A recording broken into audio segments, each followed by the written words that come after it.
tulangan apa? Itu loh. Itu gunanya tulangan. Kenapa? Karena beton itu lemah terhadap tarik, kuat terhadap tekan. Nah sekarang cilakanya Anda tidak mengerti positif negatif momen. Ya. Momen yang seharusnya bawahnya yang tertarik, Anda pasang tulangan di atas. Cilaka kan jadinya. Kenapa enggak? Karena Anda nggak ngerti momen gitu loh. Itu ngerinya tuh. Anda calon engineer loh. Kalau Anda bukan calon engineer, saya nggak terlalu gini lah. Ya. Itu yang pertama. Terus yang kedua, ini unstuck terakhir. Kalau Anda lulus, ini nggak ketemu lagi Anda. Dan ini Anda bawa semua sampai ke nanti. Cilaka kan? Saya yang ketanggungan.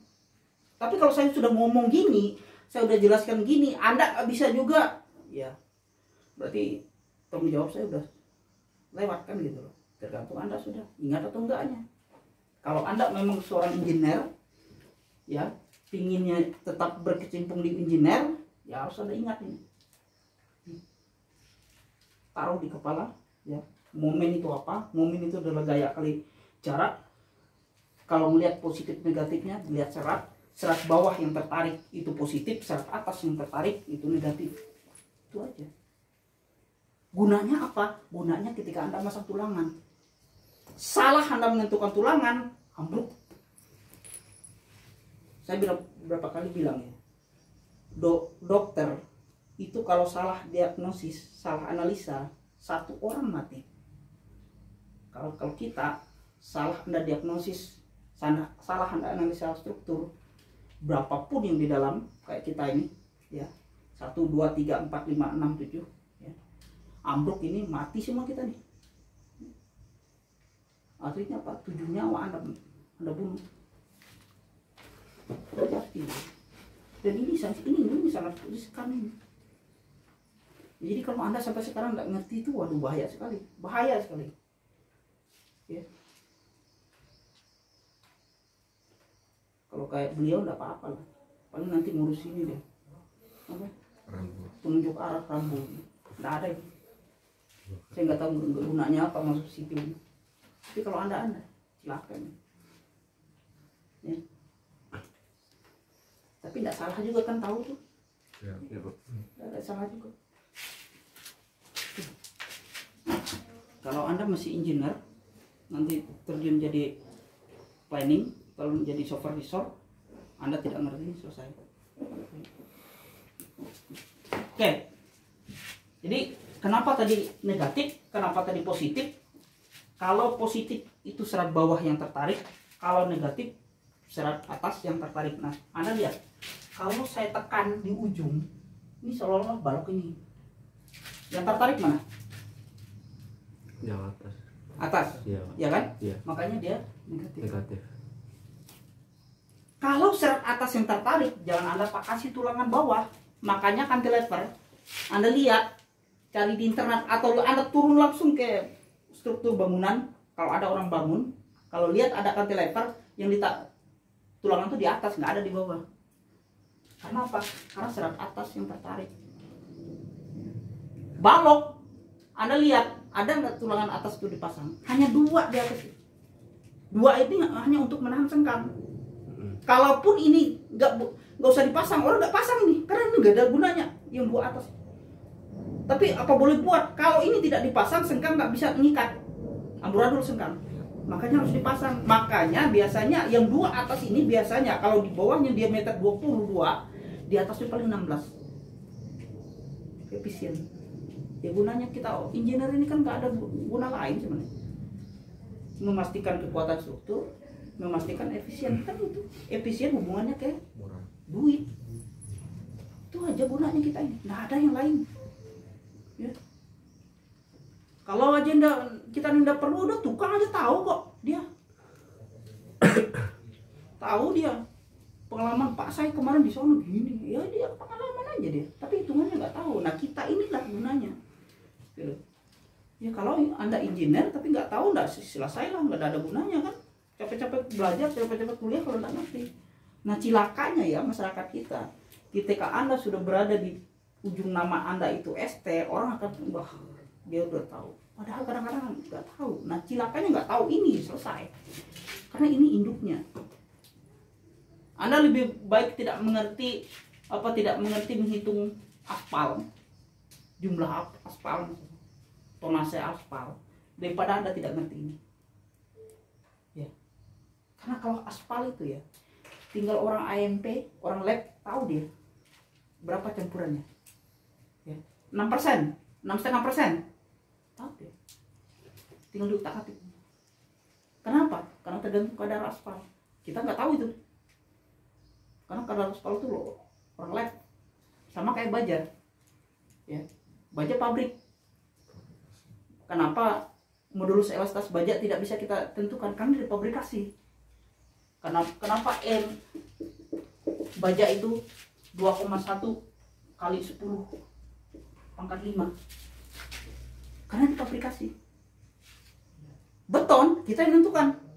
Salah Anda nentukan, selesai Anda. Kalau ini salah, ya pabrik yang tanggung jawab. Gak ada urusan kita. Ya.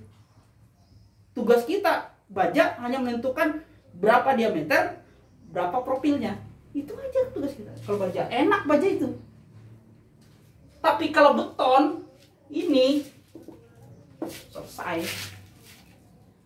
Gagal, udah Anda yang tanggung jawab. Nggak ada urusan lain. Ya. Berarti apa? Berarti kesalahan Anda yang desain. Makanya hati-hati saya sama mahasiswa saya tekankan. Nih, Anda ini ya, kayak jalan raya, kayak yang lain-lain itu. Anda pernah melihat, mendengar aja udah cukup loh. Buktinya apa? Saya ini orang struktur loh. S1 saya struktur, S2 saya struktur. Jalan itu tidak pernah saya dapat. Benar, saya tidak pernah dapat. Karena saya S1, S2 struktur. S1 saya meter sampai 7. 7 meter saya. Mulai dari semester 1 sampai semester 7 saya dapat meter. Jalan saya nggak pernah dapat. Ya. Tapi saya pernah jadi tim leader. Palangkaraya, Buntok, saya pernah. P2JN lagi. 2 kali saya, 2 tahun saya. 2016, 2017 saya tim leader. Saya. Ya.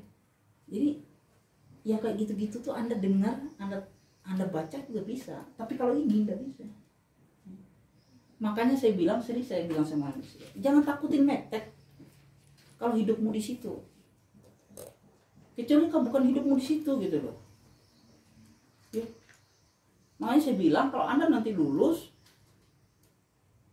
ngitung duit di bank, udahlah itu bukan urusan saya. Atau kalau kayak bapak itu kan mikir rambu lalu lintas, udahlah cincai aja. Makanya saya nggak terlalu ini. Tapi hati-hati juga, nanti salah-salah dipindahkan ke bagian apa desain mungkin ada ya. Pegawai negeri kan gitu kan. Kadang-kadang tahun ini dia di apa di dinas ini, tahun depan bisa pindah ke sini. Celakanya kalau nggak ngerti. Kalau orang TPU berlomba-lomba karena duitnya banyak di situ. Anda kalau punya titel ST udah ke sana larinya. Pasti itu udah nggak ada, mungkin nggak kemana-mana. Hanya enaknya orang dinas ya, bebannya sedikit. Yang beban tuh kayak kita gini, mereka nggak terlalu mikir. Yang mikir tuh kita gitu. Kesalahan total di kita gitu. Apalagi perencanaan. Perencanaan itu beban beratnya di konsultan, bukan di PPK, bukan di PTK. Tapi ketika pelaksanaan fisik barulah. Ya. Makanya Anda pernah nggak melihat kalau terjadi struktur, gagal struktur, pernah nggak PPK perencanaan kena? Nggak pernah. Yang kenanya konsultan, karena konsultan yang ngitung. Jadi kalau gagal struktur, nanti dilihat gagalnya di perencanaan atau gagalnya di pelaksanaan. Kalau gagal di pelaksanaan, berarti yang kena adalah supervisi, PPK, penyedia, sama kontraktor. Tapi kalau gagalnya mulai gagal dari perencanaan, nah selesai lah sudah. Yang lain lolos, perencanaan kena. Nah itu ini bahayanya. Ya. Makanya saya terus terang aja ya, saya itu konsen di Anda walaupun Anda non reguler, tapi Anda tetap nanti turunnya ke sana juga. Ya. Orang dinas sudahlah, ngerti syukur, mereka nggak ngerti juga nggak apa-apa juga. Tapi tanggung aja deh, ini kan. Karena kita tuh kan ada tanggung jawab kita masing-masing. Gitu. Tapi kalau Anda gini, bahaya sekali. Ya. Tapi jangan berharap juga saya kalau tidak ngerti walaupun orang dinas yang berharap juga dapat nilai tinggi karena bebannya lebih besar. Benar loh ya. Anda dapat A, nanti akan orang atau B, Anda akan lihat, oh ini jago sekali. Ya. Tapi kalau Anda dapat C, udahlah, nyantai ya. Gitu. Jadi saya dulu kan pernah, saya dulu yang tahun-tahun berapa itu, banyak orang PU, terus banyak orang P2JM kuliah. Enjoy saya lepas saja, biarin aja. Yang penting saya sudah sampaikan, masalah dia ngerti atau tidak itu urusan lain ya, itu urusan dia, saya lepas. Ya. Karena beban mereka nggak terlalu besar. Tapi ketika Anda yang profesional, Anda kan dibilang profesional kan, ya. Kalau dinas nggak ada tuh dibilang profesional, betul ya? Ya. Nah Anda ini. Kalau dia kata profesional, kalau namanya profesional itu udah nggak ada lain lagi tanggung jawab Anda. Ya. Oke ya, kembali kita ke sini ya. Jadi jangan Anda cemburu ya, jangan Anda ini, ini orang dinas ini, bukan itu masalahnya. Bagi saya mereka kuliah aja udah ini. Ya. Kenapa? Beban mereka itu kecil. Gak kayak kita, gak kayak saya, Anda ini enggak. Saya paling ini di reguler ya, makanya saya reguler itu kalau nggak bisa jangan harap deh, pasti nggak lulus karena beban mereka besar. Nah ketika Anda lulus, yang dibawa itu bukan nama Anda sendiri, nanti dibawa alma mater ya, nanti sebut juga dosennya siapa. Wah itu cilaka dong. Saya yang udah enak tidur nggak mikirin lagi, ya kesebut-sebut juga. Ya, itu celaka itu ya. Nanti oh enggak, dulu dosen saya nggak ada ngomong kayak gini. Waduh dosa kau, sumpahin kau jadi pondok. Bener sudah disampaikan nggak ini juga karena lupa aja, karena nggak pernah diperhatikan ya. Oke, kita lihat ya, kita lanjutkan.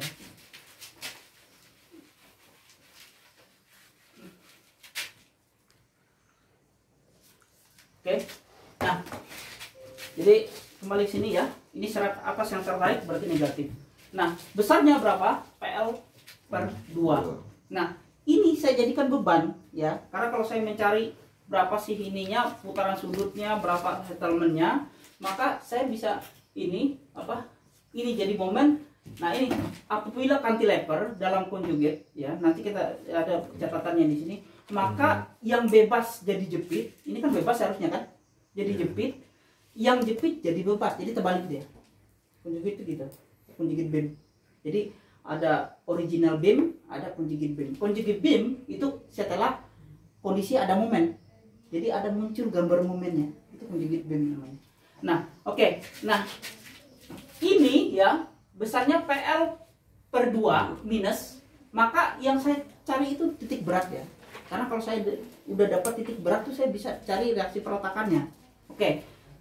Saya cari kalau titik berat itu kalau segitiga kan setengah alas kali tinggi loh ya. Oke, setengah kali setengah L ya kali PL per 2 dapatnya PL kuadrat per 8 EI. Berapa reaksi perletakan? Ya reaksi perletakan berapa yang ini sama dengan ini kan gitu, saling menutup kan. Saya bilang tadi kan. Jadi kalau di atasnya 1 turun, yang bawah juga harus 1. Ya kalau yang atasnya 1, yang bawahnya 2 terlempar strukturmu. Ya, karena sigma vertikal harus sama dengan 0. Jadi kalau yang ke bawahnya 2, yang nahannya 1, ambles. Kan itu aja sebenarnya. Makanya sigma vertikal itu harus 0. Kalau ini PL kuadrat per 8EI, berarti di sini juga PL kuadrat per 8EI. Oke, dapat kita. Nah, berapa sih putarannya? Nah, putaran di B itu sama dengan 0 karena dia nggak ada ini ya. Nah, putaran di 2 ya sama dengan reaksi perletakan. Karena putaran sudut itu sama dengan reaksi perletakan. PL kuadrat per 8i. Nah delta, berapa sih delta di B? Delta di B kan pasti nggak ada penurunan. Kenapa? Karena dia ada perletakan. Nanti dia turun kan? Karena kalau di atasnya 1, di bawahnya juga 1, jadi nggak bisa turun. Nah, yang bisa turun itu di delta 2. Settlement di 2. Kenapa? Karena dia bebas. Nah, berapa? Penurunan di 2 itu besarnya K ini ya, dikalikan 2/3 jaraknya. Ya, ini kan 2/3 nih. Ya. Ya, 2/3 ini seper kan gitu kan kalau segitiga ya, kalau segi 4 kan setengah-setengah kan, kalau segitiga kan dia 2/3 ke arah yang kecil, 1/3 ke arah yang besar. Oke, K dikalikan 2/3 jaraknya dari setengah L, jarak setengah L. Kalau kemarin kan karena dia terbalik kan jadi kalikan 1/3, maka dapatnya PL pangkat 3 per 24i ke bawah. Ke bawah itu karena dia turun, ditekan ya, ke bawah ya, ke bawah. Oke, nah dari semua selesai. Jadi ini yang terakhir. Oke, yang terakhir ini sampai ini. Jadi penguraian dari awal, dari minggu kedua sampai minggu sekarang kita dapatnya ini. Nah dari semua itu saya bisa totalkan berapa sih putaran total di 1.1, maka putaran 1 kondisi 1 kemarin ya, ditambah putaran 1 kondisi 2 itu yang kayak gini. Jadi kondisi 2 itu P2 nya saya aktifkan ya, P1 nya saya off kan. Nah, ini dan putaran di 1 kondisi 3 ini. Oke, saya tambahkan ya, ini kan 0 kan, di 1 karena nggak dihitung kan 0 ya, 0 tambah ini PL per 48i PL kuadrat per 0. Nah ini jumlah airnya. Jadi putaran di 1 ya, akibat beban P1 dan P2 sebesar PL kuadrat per 48i ini ya. Nah berapa sih putaran di A total? Maka saya jumlahkan dari minggu kedua kemarin, saya jumlahkan semua, dapatnya minus PL kuadrat per 48i. Kenapa minus? Karena dia berlawanan arah jarum jam. Dari pertemuan awal kita sudah ini kan sepakat dengan tanda. Nah berapa putaran B total? Saya jumlahkan, dapatnya 5 PL kuadrat per 48i. Berapa putaran di 2 total? Itu dapatnya 11 PL kuadrat per 48i. Nah settlement di titik 1 saya jumlahkan semua dari yang kemarin, dapatnya PL pangkat 3 per 96i. Nah berapa di settlement di 2? Itu jumlahnya sama dengan 3 PL pangkat 3 per 32i. Jadi settlement itu pasti pangkat 3, putaran itu pasti pangkat 2 ya, putaran kedua. Nah kalau saya ilustrasikan garis elastisnya, yang dominan adalah ilustrasi kedua. Ada kemarin catatan, ada yang kedua. Nah ini ya, Anda lihat putaran AB total, putaran A ini negatif karena dia berlawanan arah jarum jam. Putaran 1 total positif, ini PL kuadrat per 48i ya. Putaran BA total ini ya positif arah jarum jam, sama dengan B2 karena ini kalau ini 1, ini juga pasti 1 ya karena linear ya. Putaran 2 total positif juga, ini 11 PL kuadrat per 48i. Settlement delta 1 total negatif karena ke atas, melengkung ke atas ya, karena ini ternyata lebih dominan. Putaran 2 total positif ke bawah ya. Ingat ya, Anda coba cek, Anda kelihatan ya, ketika kondisi 1 ini per 32 settlement 1 ini per 48. Mana lebih besar ini dengan ini? 32 ya. Oke, sudah menang ini ya. Ketika kondisi 2 PL per 32, ketika kondisi 2 12, mana besar ini dengan ini? Mana besar ini dengan ini? 12. Ini lagi yang menang ya. Nah, kalau yang ketiga 0, karena memang nggak ada ya. Yang ini kan nggak ada settlementnya. Tapi yang ini ada per 24 ya. Kalau kita melihat ini, makanya ketika saya bebankan sini berapapun besarnya, dan ini saya bebankan berapapun besarnya, tetap kondisinya ini lebih besar settlementnya dibanding ini. Kenapa? Karena ini bebas. Jadi kalau struktur bebas itu settlementnya lebih tinggi. Makanya Anda mendesain cantilever itu jangan sembarangan. Ini kondisinya, settlementnya lebih tinggi. Tergantung kekuatan dari struktur Anda. Ini nggak main-main. Anda lebih gampang yang ini. Kalau saya gini, saya potong ini hilang, lebih gampang saya itu settlementnya. Kenapa? Sebelah kiri kanannya ditahan. Oh ini. Makanya Anda melihat kalau cantilever tidak pernah lebih tinggi dari 3 meter. Orang bikin cantilever kan jarang. Jaraknya Pak bukan tinggi. Iya, panjangnya. Jarang di atas 3 meter. Boleh nggak 10 meter? Boleh. Tapi ini segede bagong. Ngapain? Iya tuh. Kalau Anda bikin jarak 10 meter, kenapa nggak bikin aja tiang di sini? Mana lebih boros? Boros yang ininya Anda besarkan atau Anda pakai apa ini? Kalau menurut saya lebih boros Anda yang ini besarkan, kekuatannya pun belum tentu. Iya. Anda udah hitung, hitung, udah oke, ternyata di lapangannya error, tetap aja. Tapi kalau Anda pasang di sini, aman kok. Tidurnya nyenyak Anda. Nggak ada problem. Makanya cantilever itu jarang sekali. Jadi kalau Anda suatu saat mendesain, ya, Anda jangan tunduk sama orang arsitek. Kalau desain gedung, itu leadernya memang orang arsitek. Tapi orang arsitek ini kadang-kadang mereka error. Mereka estetikanya, kekuatannya nomor 10. Kalau kita, kekuatannya nomor 1, estetika tuh urusan belakangan. Kalau mereka enggak. Makanya orang arsitek itu kalau mendesain kecil-kecil, karena kecil itu kan estetikanya bagus gitu.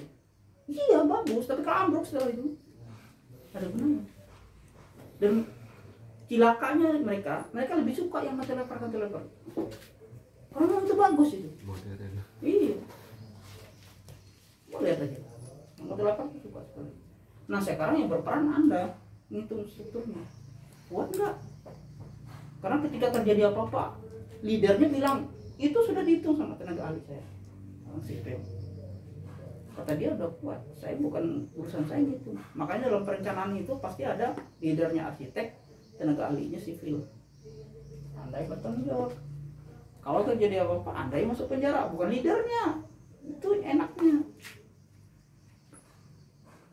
Bukan leadernya orang arsitek pasti ya. Kalau Anda lihat di desain-desain gedung, perencanaan gedung, itu yang menjadi leadernya pasti arsitek.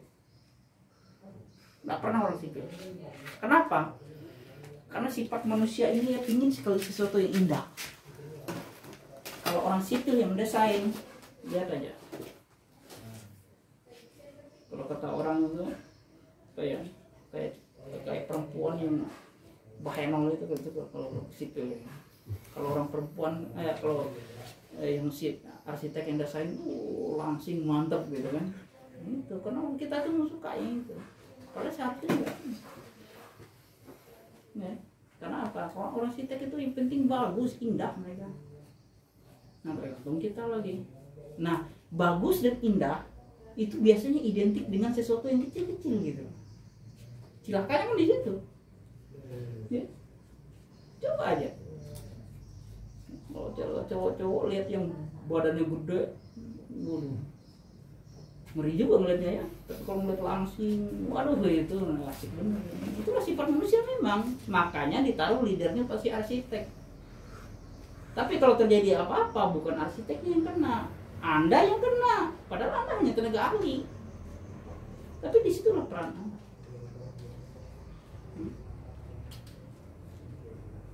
Saya sering itu melihat itu untuk leper tuh panjang-panjang. Kemarin yang di Sarinah itu roboh itu apa ya? Leper itu. Apa itu yang penutup apa itu? Kan yang roboh dulu itu. Leper. Ya karena nggak kuat. Strukturnya kuat, tapi ternyata connection di sini lemah. Kalau saya dah ambil di Pasar Sarinah kalau nggak salah di Jakarta kan, terlalu panjang, pantai lepernya cukup panjang. Ya strukturnya membesar kuat dia, nggak lendut kan, tapi connectionnya kalah. Karena dia bukan balok menerus. Kalau balok menerus masih oke lah. Kalau kayak gini kan, ya ada balok menerus kayak gini, enak terkunci dia, connectionnya kuat, ya, join connectionnya kuat. Tapi ketika di sini Anda hanya pakai bolt, apa ya namanya? Orang bilang di sini dong pakai angkur ya. Nah, angkurnya itu cilaka itu. Berapa sih kekuatan angkur untuk menahan beban? Nggak kuat. Saya pernah kemarin ngitung waktu saya ngawas jembatan di Sungai Hanyong, kan ada jembatan di Sungai Hanyong yang menyeberang ke Sungai Kapos itu. Jadi ketika kami masang, kalau dari seberang bergerak, dari seberang sini bergerak, nanti ketemu di tengah. Nah cilakanya ya, saya kan udah tahun keberapa lupa saya, udah tahun kedua kalau nggak salah saya masuk ke situ. Saya dibawa oleh teman dosen Unpar itu Pak Supian namanya, dia SE-nya. Celakanya ya, itu kan pakai apa? Pakai power untuk nahan. Ternyata angkur yang di sana nggak kuat nahan, cabut angkurnya. Wah, hampir itu roboh. Ya. Ini kan pakai sistem kayak di tali kan penahan kabel. Angkur di sana nggak kuat. Nah, ternyata setelah dicek hitung, satu bentang, hanya satu bentang aja tuh, 5 meter aja, per 5 meter per 5 meter, satu bentang, beban girder itu sudah dihitung beban girder. Ternyata karena dia akan terlebar, satu bentang itu menambah 20 ton, coba bayangkan. Di luar dari berat struktur. Ngeri ya, kantilever itu. Jadi beban struktur misal 10 ton, itu nambah 20 ton karena dia kantilever. Hanya bentang 5 meter nambah nih. Artinya apa? 30 ton. 30 ton itu ditahan oleh tali ini. Nah, yang nahan ujung sana angkur, nggak kuat di sana, cabut dia. Sampai ditahan oleh dua ekskavator di sana, ikat lagi ekskavator.